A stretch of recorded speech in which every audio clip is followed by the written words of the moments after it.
नमस्कार बच्चों, आज हम कक्षा 8वीं की संस्कृत की पाठ्य पुस्तक जिसका नाम है रुचिरा भाग 3 का दूसरा अध्याय करने जा रहे हैं। दूसरे अध्याय का पाठ का नाम है बिलस्य वाणी न कदापि में श्रुता। इसका अर्थ होता है बिल की वाणी मेरे द्वारा कभी भी नहीं सुनी गई। प्रस्तुत पाठ संस्कृत के प्रसिद्ध कथा ग्रंथ पंचतंत्र के तृतीय तंत्र काकोलुकियम से संकलित है। यह कथा पंचतंत्र से ली गई है बच्चों। पंचतंत्र के मूल लेखक पंडित विष्णु शर्मा है और जो ये पंचतंत्र ग्रंथ है ये पंडित विष्णु शर्मा के द्वारा रचित है। इसमें 5 खंड हैं जिन्हें तंत्र कहा गया है। तो इसका नाम पंचतंत्र क्यों पड़ा? क्योंकि इसमें 5 तंत्र हैं। इनमें गद्य पद्य रूप में कथाएं दी गई हैं जिनके पात्र मुख्यतः पशु पक्षी हैं। चलो स्टार्ट करते हैं। कस्मिंचित् वने खर नखरः नाम सिंह प्रतिवस्ति समय। कस्मिंचित् होता किसी वने वन में, खर नखर नाम का सिंह शेर प्रतिवस्ति समय रहता था। स कदाचित इतस्ततः परिभ्रमन् क्षुधार्त न किंचिदपि आहारम प्राप्तवान। वह कदाचित का होता कभी, इतस्ततः इत प्लस ततः इधर उधर, परिभ्रमण घूमते हुए, क्षुधार्त भूख से पीड़ित, न किंचिद अपि आहारम प्राप्तवान न नहीं किंचिदपि कुछ भी आहारम भोजन को प्राप्तवान प्राप्त किया। हिंदी देखो इसकी, वह कभी भूख से पीड़ित होकर कुछ भी भोजन इधर उधर घूमते हुए कुछ भी भोजन प्राप्त करने में सफल नहीं हुआ या उसने कुछ भी भोजन प्राप्त नहीं हुआ, ये कह सकते हैं। आगे देखो, ततः है इसके बाद सूर्यास्त समय के सायंकाल के समय में एक महतिम बड़ी गुफा को दृष्टवा देख करके सह उसने अचिंत्यत सोचा। सायंकाल के समय उसने एक बड़ी गुफा को देखकर सोचा। नूनम का होता अर्थ निश्चय से। एतस्याम इस गुफायाम गुफा में रात्रि के समय में कोई जीव प्राणी आगच्छति आता है। शेर ने सोचा कि निश्चय से इस गुफा में रात्रि के समय कोई प्राणी आता है। अतः है इसलिए अत्र प्लस एव यहीं पर निगूढ़ो भूत्वा का अर्थ होता है छिप करके, तिष्ठामि बैठ जाता हूं, इति यह इसलिए यहां छिप कर बैठ जाता हूं। आगे देखो, एतस्मिन् अंतरे गुहायाः स्वामी दधिपुच्छ नामक श्रीगाल समागच्छत। इसके बाद गुहाया में षष्ठी विभक्ति है। गुफा का मालिक जिसका नाम है दधिपुच्छ, श्रीगाल गीदड़, समागच्छत वहां आया। आगे देखो, स च यावत पश्यति तावत सिंह पद्धति गुहायाम प्रविष्टा दृश्यते। स च जब वह आया, यावत जैसे हुई, पश्यति उसने देखा, तावत उसने देखा कि सिंह पद्धति कि शेर के पैरों के निशान गुहायाम गुफा के अंदर प्रविष्ट जाते हुए दिखाई दिए। न च बहिरागता और बाहर आते हुए नहीं। दोबारा देखो, उसने देखा कि शेर के पैरों के निशान गुफा के अंदर जाते हुए दिखाई दिए और बाहर आते हुए नहीं। आगे देखो, श्रीगाल है चिंतयत, श्रीगाल ने सोचा। अहो विनष्टो अस्मि, अरे मैं तो मारा गया। अहो होता आश्चर्य सूचक शब्द है ये।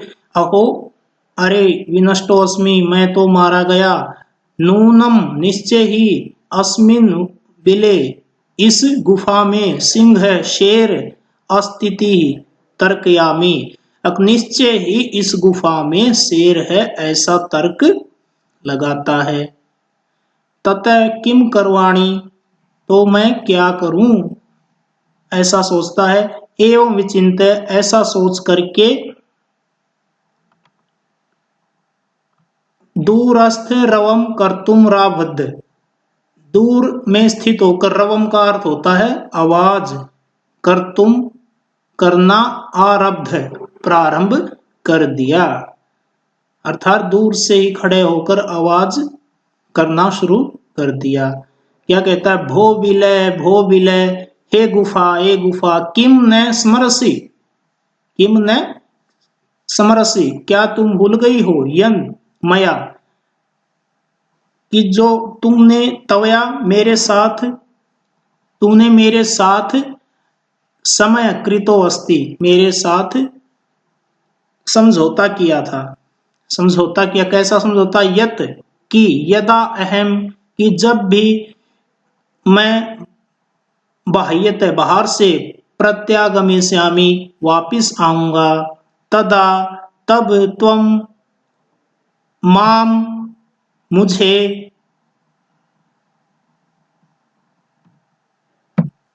आकारयिष्यसि पुकारोगी, कि मैं जब भी बाहर से आऊंगा तब मुझे आप पुकारोगी, ये कह रहा है। आगे देखो, यदि त्वम माम न आवायससि तरहि अहम द्वितीयम बिलम यास्यामि इति, यदि तुम मुझे न पुकारती हो, नहीं बुलाती हो, तरहि तब, अहम मैं, द्वितीयम दूसरी, बिलम गुफा में, यास्यामि चला जाऊंगा। गीदड़ कह रहा है ये। इसके बाद देखो, अथ है, एतत् श्रुत्वा सिंह अचिंत्यत, इसके बाद यह सुनकर शेर ने सोचा, क्या सोचा, नूनम एशाम गुहाम स्वामी, स्वामी ने सदा समावाहनम करोति, नूनम का वही अर्थ होता निश्चय से, एशाम यह गुफा, स्वामी ने अपने मालिक को, सदा समावाहनम करोति, कि सदा उसका आवाहनम करती है, उसको बुलाती है, कि निश्चय ही यह गुफा अपने मालिक को हमेशा बुलाती है, ऐसा सोचता है। परंतु मद भयात न किंचिद वदती, परंतु का अर्थ होता परंतु, मद भयात मेरे भय से, न किंचित वदती कुछ नहीं बोल रही है या बोलती है। शेर कह रहा है कि मेरे भय से यह कुछ नहीं बोलती है। अथवा साध्विदम उच्यते, इसलिए उचित ही कहा गया है। क्या कहा गया है,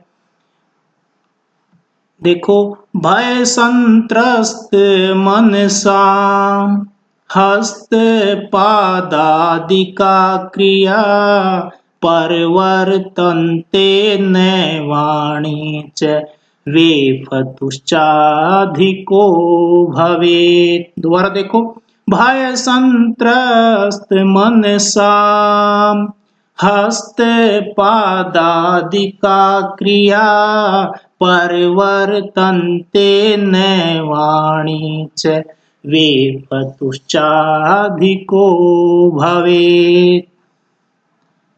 भय संत्रस्त मनसाम, डरे हुए मन वालों का, डरे हुए मन वालों के, क्या, हस्त हाथ, पादादि का क्रिया, हाथ पैर क्रिया काम करने में, पर न परवर्तनते समर्थ नहीं होते, अर्थात डरे हुए मन वालों के हाथ पैर क्रिया नहीं करते।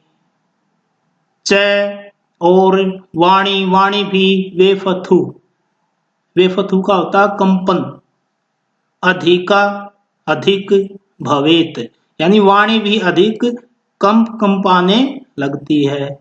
कंपन करने लगती है। दोबारा देखो, डरे हुए मन वालों के हाथ पैर क्रिया नहीं करते, वाणी भी अधिक कांपने लगती है।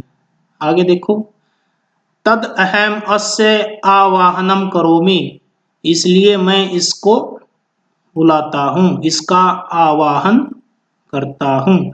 एवं स बिले प्रविश्य में भोज्यम भविष्यति, इस प्रकार स माने वह, बिले बिल में, गुफा में, प्रवेश करके में मेरा भोज्यम भोजन भविष्यति बन जाएगा।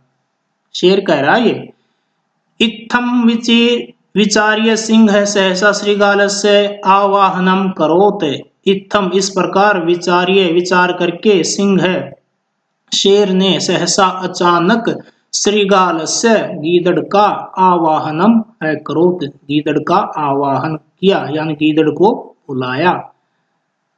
क्या कहा, सिंहस्य उच्च गर्जन प्रतिध्वनिना सा गुहा उच्च ही श्रीगालम आवाहयत, शेर की उच्च गर्जना से, उच्च गर्जना की प्रतिध्वनि से, जो शेर ने ऊंची ध्वनि से बोलना शुरू किया तो उसकी प्रतिध्वनि से, सा गुहाम, उस गुफा ने, ऊंचे जोर से, श्रीगालम गीदड़ को, आवाहयत बुलाया। शेर की ऊंची आवाज की प्रतिध्वनि से उस गुफा ने जोर से गीदड़ को बुलाया। क्या बुलाया, अन्येन अन्य अपि पशु भयभीता, इससे दूसरे भी पशु है, पशु पक्षी जानवर, भयभीता डर गए, अभवन डर गए, भयभीता डरना होता है, तो इससे, इस जोर की आवाज सुनने से तो अन्य जो पशु जानवर थे वे डर गए। श्रीगालो अपि ततः दूरम पलाय माने, गीदड़ भी ततः वहां से, दूरम दूर, पलाय माने भागते हुए, इमम पठत यह पढ़ते हुए भाग गया।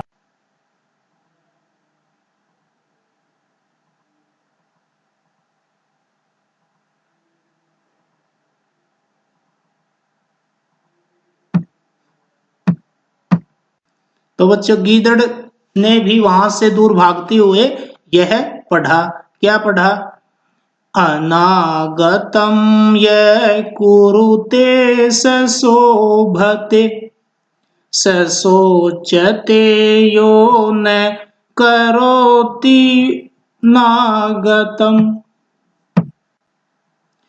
वनेत्र संस्थस्य समागता जरा बिलस्य वाणी न कदापि में श्रुता। दोबारा देखो, अनागतम यकुरुते सशोभते, सशोचते यो न करोत्यनागतम, वनेत्र संस्थस्य समागता जरा बिलस्य वाणी न कदापि में श्रुता। अनागतम आने वाला दुख, यह जो व्यक्ति कुरुते नहीं सोचता, स शोभते शोभा पाता है, अर्थात जो आने वाले दुख के बारे में जो व्यक्ति सोच लेता है वह शोभा पाता है, अर्थात वह सुखी रहता है। स सोचते यो ने करोति नागतम, जो आने वाले दुख के बारे में नहीं सोचता वह दुखी होता है। दोबारा देखो, जो आने वाले दुख के विषय में जो व्यक्ति सोच लेता है वह शोभा पाता है, अर्थात सुखी रहता है, और जो व्यक्ति आने वाले दुख के विषय में नहीं सोचता वह दुखी रहता है। आगे देखो, वने वन में, अत्र यहाँ, संस्थस्य रहते हुए, समागता जराह कि इस वन में रहते हुए मुझे बुढ़ापा आ गया, इस वन में रहते हुए मुझे बुढ़ापा आ गया। बिलस्य वाणी न कदापि में श्रुता, बिल की वाणी मेरे द्वारा कभी भी नहीं सुनी गई, या बिल की गुफा की वाणी मैंने कभी भी नहीं सुनी। दोबारा देख लो, आने वाले दुख के बारे में जो चिंता नहीं करता अर्थात आने वाले दुख के बारे में जो सोच लेता है वह शोभा पाता है, सुखी रहता है, और जो आने वाले दुख के विषय में नहीं सोचता वह दुखी रहता है, अर्थात शोभा को प्राप्त नहीं होता। इस वन में रहते हुए मुझे बुढ़ापा आ गया, अतः गुफा की वाणी मेरे द्वारा कभी भी नहीं सुनी गई। आज के लिए बच्चों इतना ही, कल हम इसका अभ्यास कराएंगे। आज आपने इसकी हिंदी अपनी कॉपी में लिखनी है और हमें सेंड करनी है। धन्यवाद।